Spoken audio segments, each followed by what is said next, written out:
I recently watched an interesting series of lectures a few weeks ago, based on the greatest trials of all times. The first was the trial of Socrates.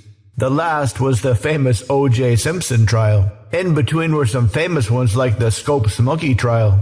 Also, maybe the most notorious trials was the Nuremberg Trials after World War II. A curious thing came out of that particular trial, one that you'll see everywhere. All the Nazis said in their defense that they were just following orders. Nobody believed them. So one guy in the 50s did an experiment, perhaps one of the most famous and often referred to in recent times.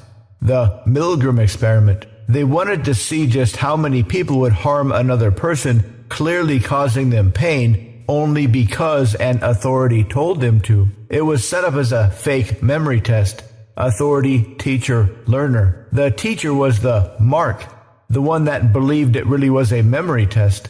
The learner was the guy allegedly getting shocked, or at least pretending to. The real study was, again, to see how many of these teachers would shock somebody.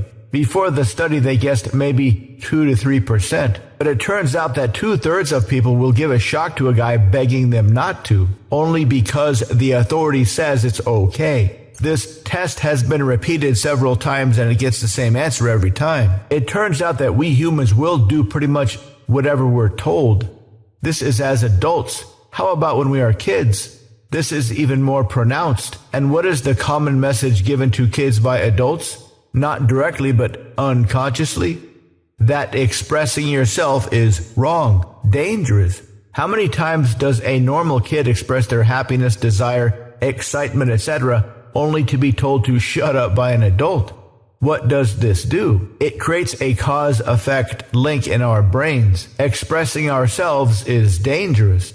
Expressing ourselves, our wants, needs, desires, invites an angry response.